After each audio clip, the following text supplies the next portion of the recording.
প্রিয় সাংবাদিক ভাই ও বোনেরা, আসসালামু আলাইকুম। করোনা সংকটের কারণে জাতি আজ এক মহা দুর্যোগ কাল অতিক্রম করছে।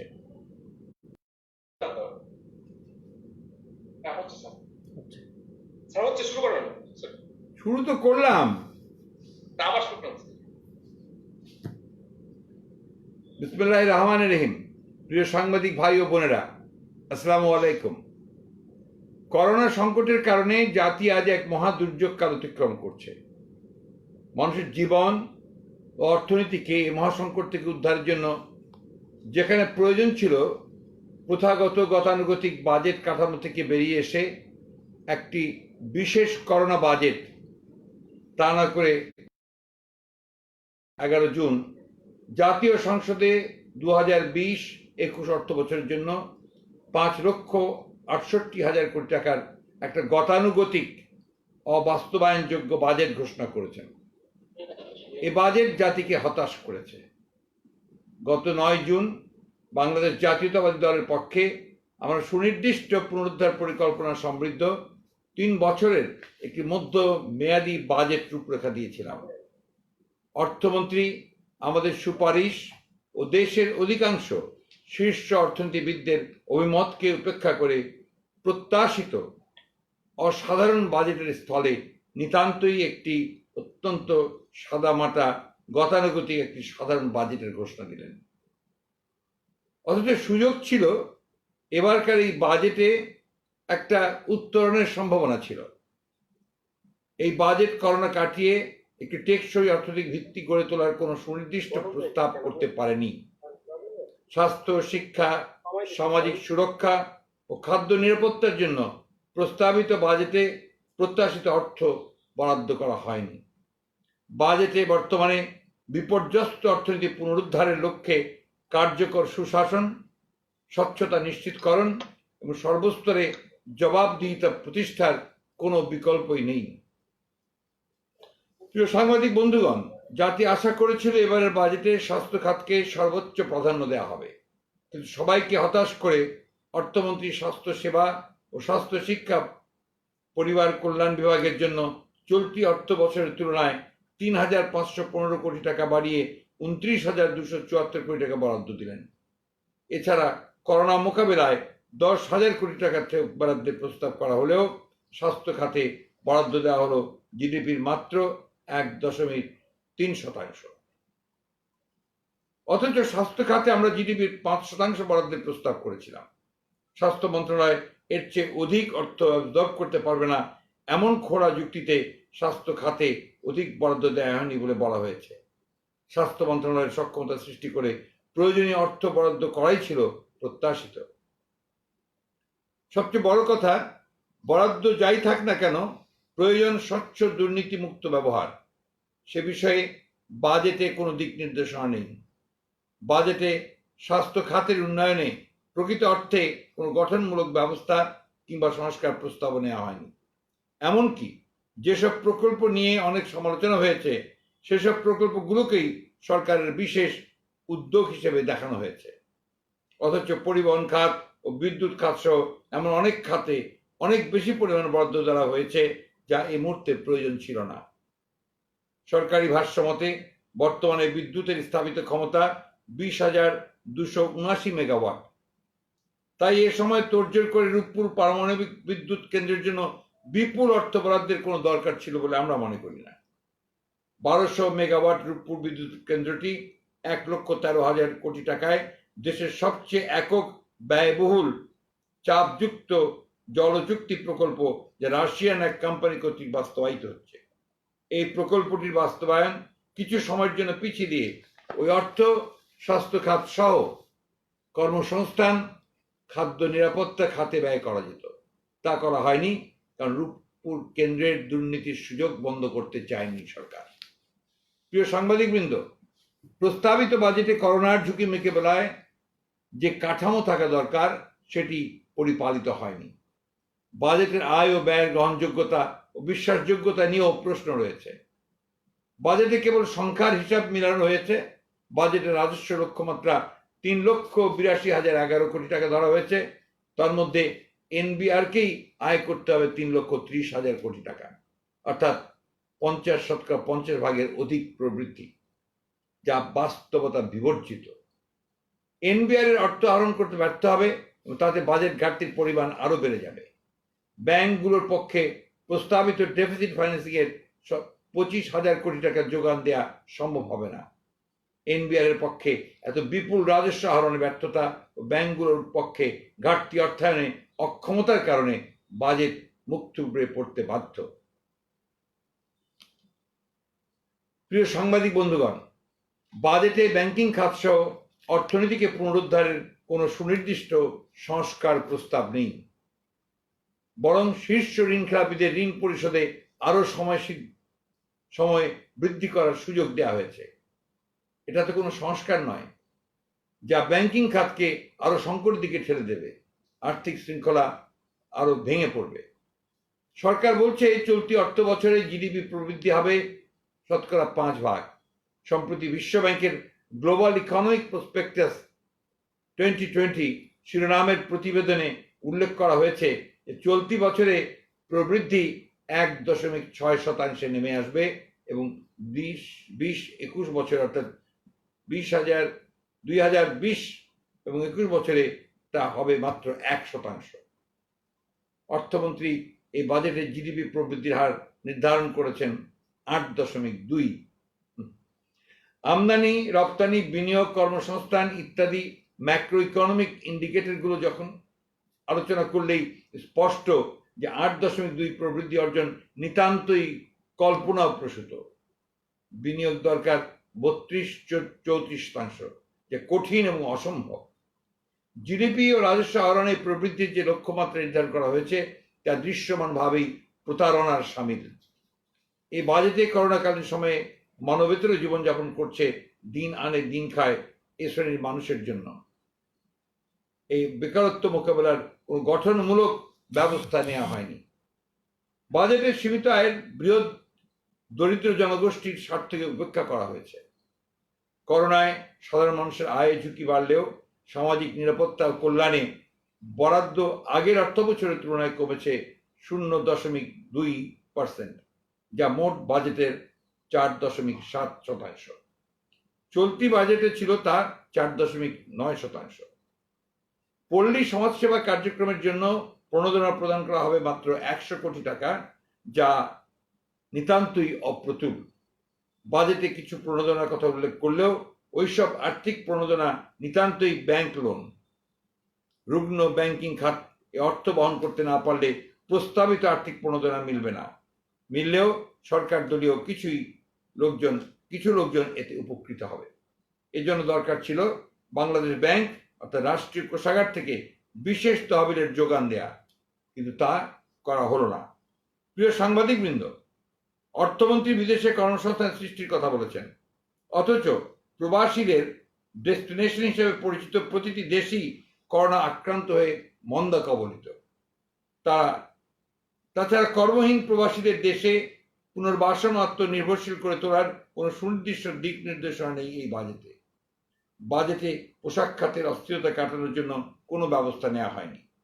6 মাস থেকে 1 বছরের মধ্যে গার্মেন্টসগুলো ফিরে দাঁড়াতে পারে, কিন্তু এই সময়টুকু টিকে থাকার মতো সাপোর্ট তাদের দিতে হবে। তা নাহলে পোশাক খাত মুখ থুবড়ে পড়ার আশঙ্কা রয়েছে। তবে অর্থনীতির চাকা সফল করতে কেবলমাত্র গার্মেন্টস খাতের উপর ভরসা করলে চলবে না, আমাদের অর্থনীতিকে ডাইভার্সিফাই করতে হবে, কিন্তু সে ব্যাপারে সুনির্দিষ্ট কোনো দিক নির্দেশনা প্রস্তাবিত বাজেটে নেই। প্রিয় সাংবাদিক বন্ধুগণ, এই বাজেটে দুর্নীতিকে প্রশ্রয় দেওয়া হয়েছে। বাজেটের বড় অংশ মেগা প্রকল্পগুলোকে দেওয়া হয়েছে, যেগুলো এরই মধ্যে দুর্নীতির কারণে প্রশ্নবিদ্ধ। অগ্রাধিকার ভিত্তিতে এসব প্রকল্পকে বাজেটে আনায়নের প্রয়োজন ছিল না। দুর্নীতির যে ধারা চলমান সেটাকে অব্যাহত রাখাই এর কারণ বলে আমরা মনে করি। তাছাড়া কালো টাকা সাদা করার সেই যে সুযোগ এই বাজেটে দেওয়া হয়েছে, সেটাও দুর্নীতিকে চলমান রাখার আরেকটি প্রয়াস মাত্র। আবাসন খাতের ফ্ল্যাটের পাশাপাশি এবার 10% বাড়তি শুল্কে জমি কেনা ও উন্নয়ন, বিল্ডিং, নগদ টাকা, ব্যাংকে রক্ষিত টাকা, স্টক ডিভিডেন্ড, বন্ড ও শেয়ার বাজারে বিনিয়োগের সুযোগ সৃষ্টি করে অনৈতিকতাকে বৈধতা দেওয়া হয়েছে। দুর্নীতি দমন কমিশনের প্রশ্ন করার বিধানটিও উঠিয়ে দিতে যাচ্ছে, যা অসাংবিধানিক, কোনোভাবেই কাম্য নয়। দেশে যে আইনই থাকুক না কেন, আয়কর কর্তৃপক্ষ সহ অন্য কোনো কর্তৃপক্ষ এ বিষয়ে কোনো প্রশ্ন উত্থাপন করতে পারবে না। অর্থমন্ত্রী কালো টাকা সাদা করাকে করদাতাদের আয়কর রিটার্নের ত্রুটি সংশোধনের সুযোগ সৃষ্টি হিসেবে অভিহিত করেছেন। কালো টাকা অর্থনীতিরই অংশ বটে, তবে এটি অর্থনীতির মস্তিষ্কের টিউমারের মতো। এই টিউমার সরাতে হবে, নয়তো রোগী মারা যাবে। এ বাণী অর্থমন্ত্রী অবশ্যই জানেন রোহিন্টন স্ত্রী, তবুও তিনি কালো টাকা সাদা করার দুয়ার খুলে দিলেন। মূলত গত এক দশক কালের অধিককাল ব্যাপী সরকার দলীয় যে সকল ব্যক্তি নজিরবিহীন দুর্নীতির মাধ্যমে সম্পদের পাহাড় গড়ে তুলেছে, তাদের টাকা সাদা করার জন্য সরকার এবার কালো টাকা সাদা করার স্কোপ বৃদ্ধি করেছে। আমরা এহেন অনৈতিক, দুর্নীতি সহায়ক, বৈষম্যমূলক, অসাংবিধানিক পদক্ষেপ গ্রহণ করা থেকে বিরত থাকার জন্য আহ্বান জানাচ্ছি। বিদেশে পাচার হয়ে যাওয়া লক্ষাধিক কোটি টাকার যে খতিয়ান দেশে বিদেশি সংবাদ মাধ্যমের অনুসন্ধানে বেরিয়ে এসেছে, তা দেশে ফিরিয়ে আনার কার্যকর উদ্যোগ নেওয়ার দাবি জানাচ্ছি। প্রিয় সাংবাদিক বন্ধুগণ, উন্নয়ন খাতে বরাদ্দ ধরা হয়েছে 2,05,000 কোটি টাকা, অথচ করোনা সংকট মোকাবেলায় মাত্র 10,000 কোটি টাকা বরাদ্দ রাখার প্রস্তাব দেওয়া হয়েছে। এই উন্নয়ন খাত থেকে 1 লাখ কোটি টাকা করোনা সংকট মোকাবেলায় দেওয়া যেত, কারণ উন্নয়ন খাতে শুধু লুটপাট হয়। অর্থমন্ত্রী বিদ্যুৎ ও জ্বালানি খাতে 26,758 কোটি টাকা বরাদ্দের প্রস্তাব করেছে। বিদ্যুৎ খাতে 8,000 কোটি টাকা ভর্তুকির প্রস্তাব করা হয়েছে, যার অধিকাংশ যাবে বিদ্যুৎ উৎপাদন না করেও বেসরকারি রেন্টাল প্ল্যান্টগুলোকে ক্যাপাসিটি চার্জ পরিশোধ করার জন্য, যা নিতান্তই অনৈতিক। প্রিয় সাংবাদিক বন্ধুগণ, বাজেটে পানি সম্পদ মন্ত্রণালয় দুর্যোগ ব্যবস্থার খাতে বরাদ্দ কমিয়ে দেওয়া হয়েছে, অথচ এখনো আমফানের ধকল চলছে। উপকূলীয় বাঁধগুলো মেরামত হয়নি, লক্ষ লক্ষ মানুষ জলাবদ্ধ রয়েছে। অপরদিকে সামনে আরো সংকটময় পরিস্থিতি আসতে পারে, বিশেষ করে করোনার সেকেন্ড শক, যা অনেক দেশেই হচ্ছে। এমত অবস্থায় এই দুই মন্ত্রণালয়ের বরাদ্দ হ্রাস করা উচিত হয়নি বলে আমরা মনে করি।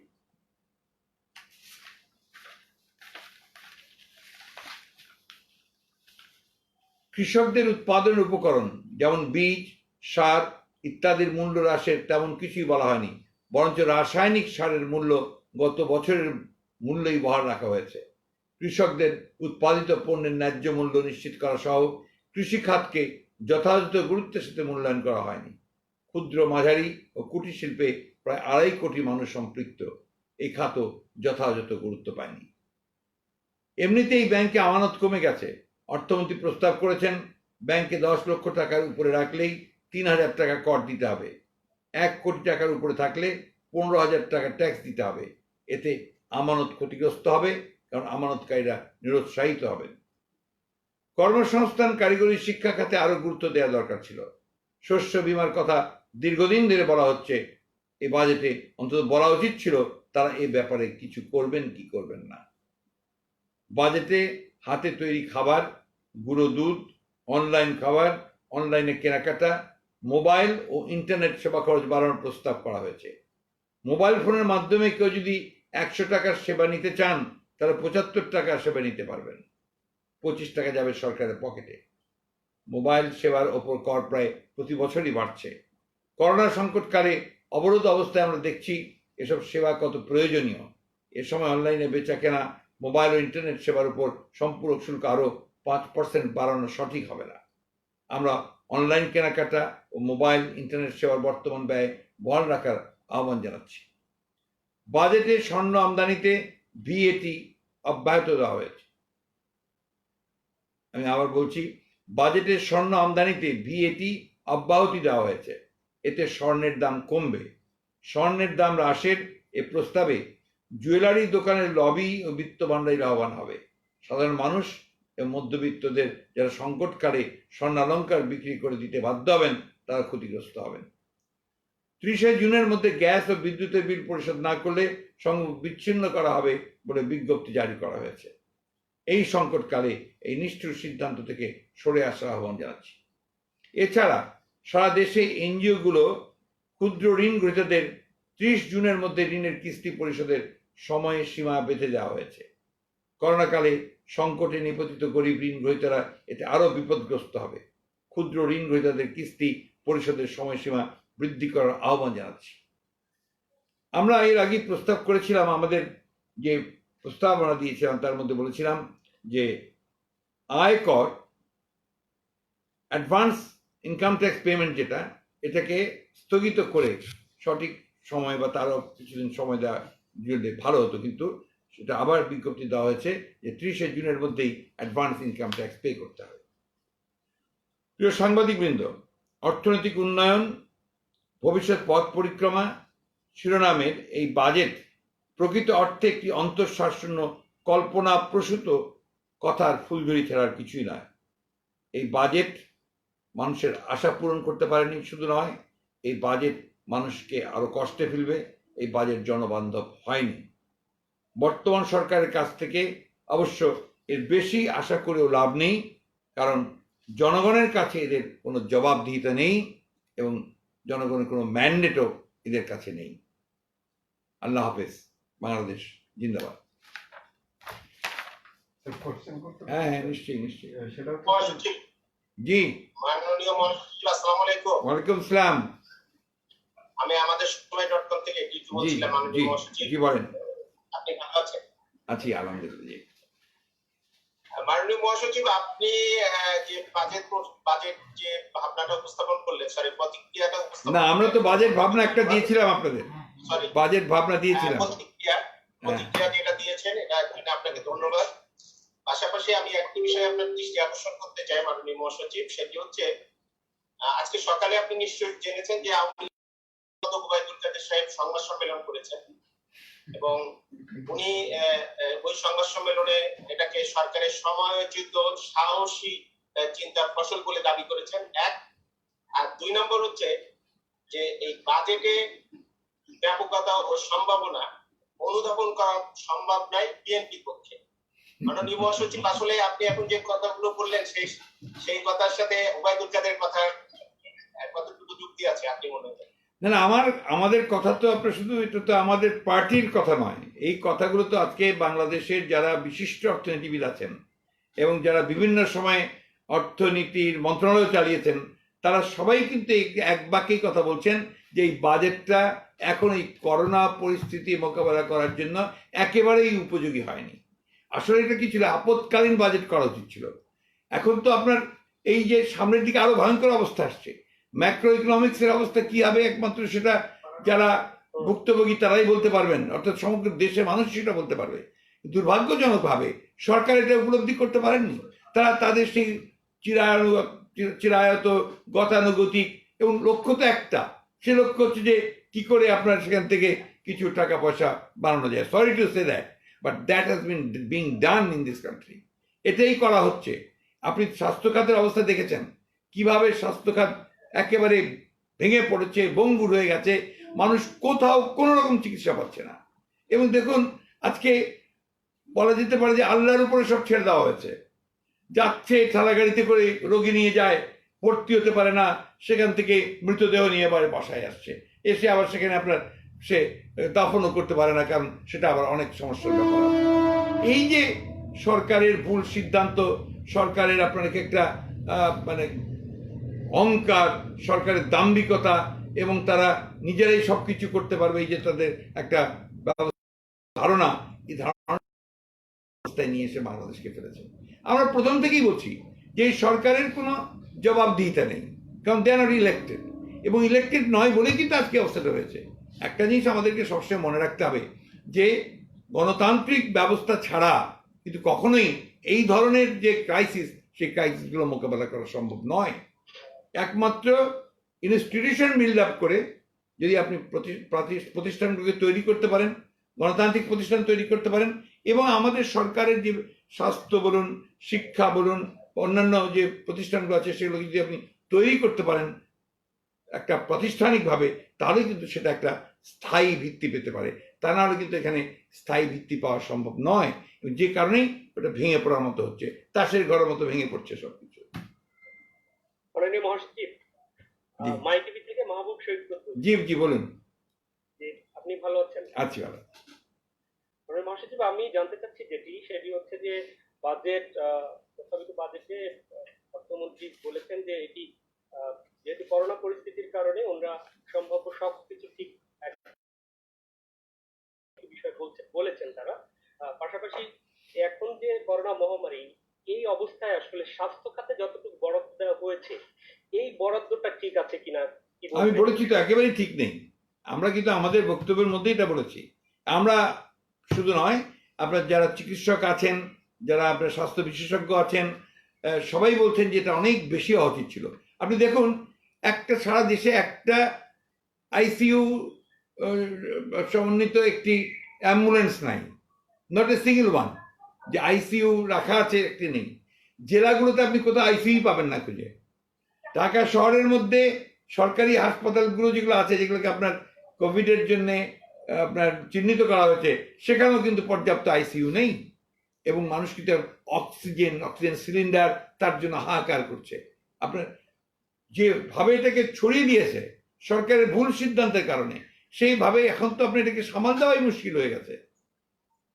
That is the problem. স্বাস্থ্য খাতে সেজন্যই অনেক বেশি আপনার বরাদ্দ হওয়া উচিত ছিল, এবং তাদেরকে সেইভাবে আপনার কাঠামোটা তৈরি করা হচ্ছিল। আপনি দেখেন, টেকনিশিয়ানস এখন বলা হচ্ছে যে 5,000 নিয়োগ দেওয়া হবে। তো সেই 5,000 নিয়োগ দেওয়ার জন্য বরাদ্দ আরো বেশি থাকার কথা ছিল। 10 বছরে মাত্র 135 জন টেকনিশিয়ান ছিল।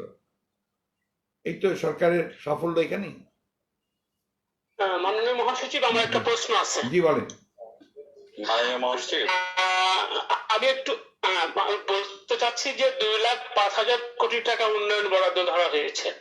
আপনি এবং গতকাল ডক্টর মঈন খান স্যারের সাথে কথা হয়েছে, তিনি বললেন যে এখান থেকে 1 লাখ কোটি টাকা বাঁচিয়ে এই করোনা দুর্গতদের মাঝে, করোনা ক্ষতিগ্রস্তদের মাঝে বরাদ্দ দেওয়া যেত।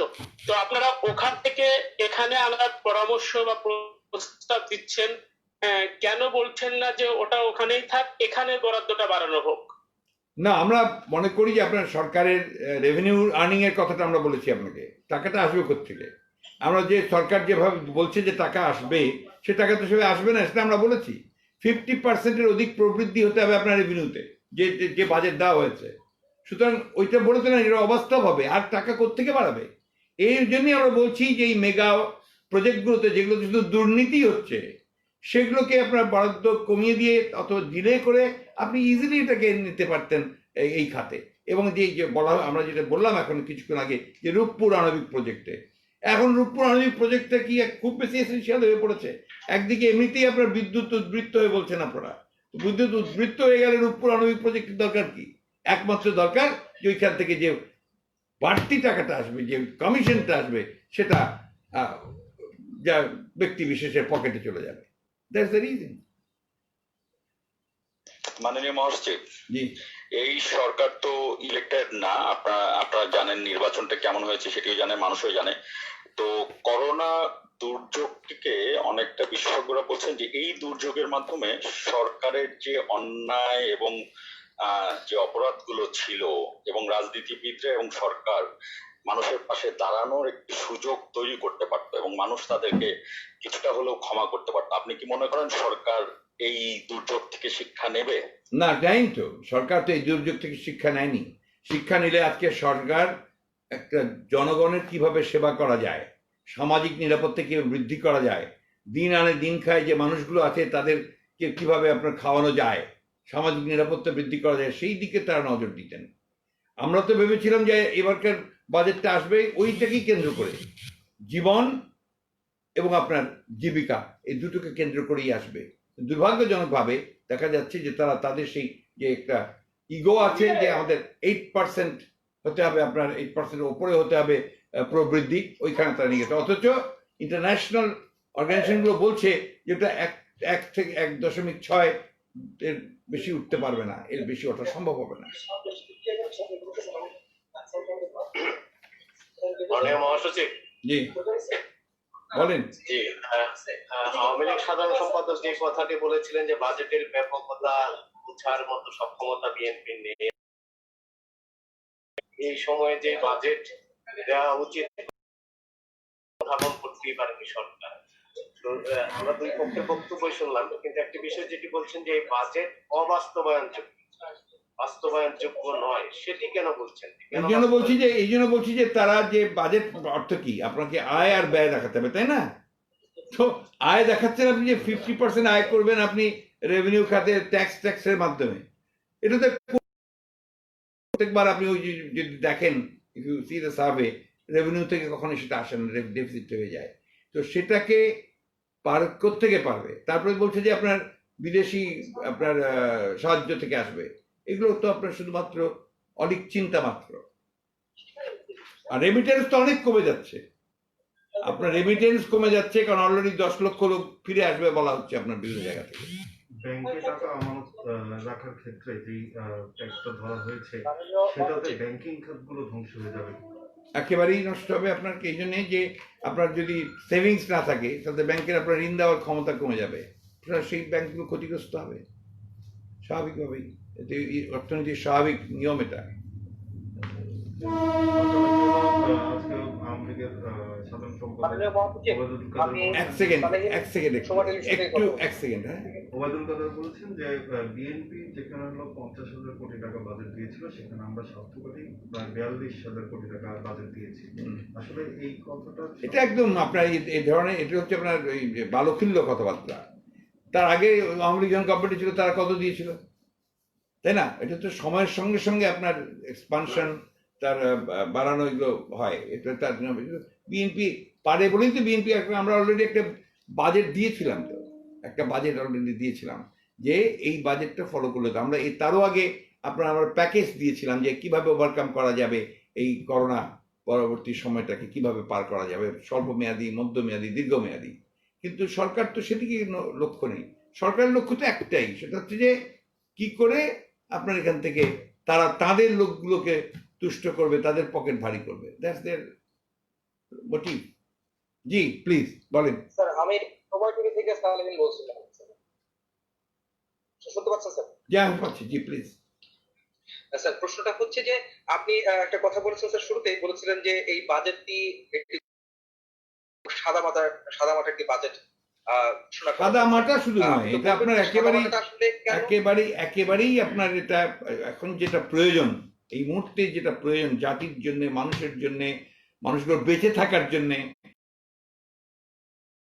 এর মধ্যে যেটা এসছে সেটা আমরা বলেছি যে তাদের যে চিন্তাটা আপনার যে টু আর্ন সাম কমিশন, এটা এখানে প্রধান এসছে। আমি খুব ব্লান্টলি বলছি। প্রশ্ন জি স্যার, সঙ্গে স্যার একটু অ্যাড করবো, সেটা হচ্ছে যে আপনার এর আগে করোনা প্রস্তুতির সময় আপনারা প্রস্তাবনা দিয়েছিলেন যে কয়েক হাজার 85,000 কোটি টাকা একটা বাজেট আমরা একটা ওটা ছিল আপনার করোনা প্যাকেজ পুনরুদ্ধারের জন্য, কিভাবে আপনি ওখান থেকে বেরিয়ে আসবেন, যে অবস্থা সৃষ্টি হচ্ছে ওটা বেরোবেন কি বাজেটের। এবং বাজেটের আগে স্যার একটা ভাবনা আপনারা দিয়েছেন যে বাজেট ভাবনাটা কেমন হতে পারে, সরকার পরামর্শ দিয়েছেন।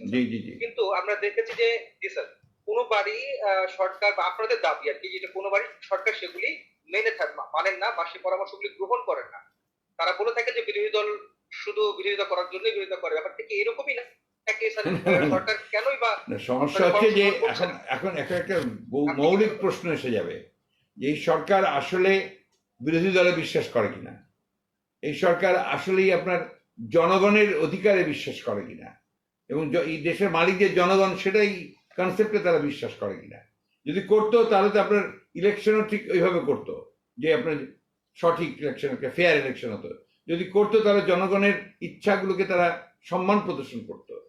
এটা আজকে দেখেন না গোটা পৃথিবীতে কি হচ্ছে, মিনিমাম যে ইনস্টিটিউশনগুলো যে তৈরি হয়েছে, তারা জনগণের যে ইচ্ছা, জনগণের কথা, তাই কিন্তু যথেষ্ট মর্যাদা দিচ্ছে। I think it's over. Thank you, অনেক ধন্যবাদ।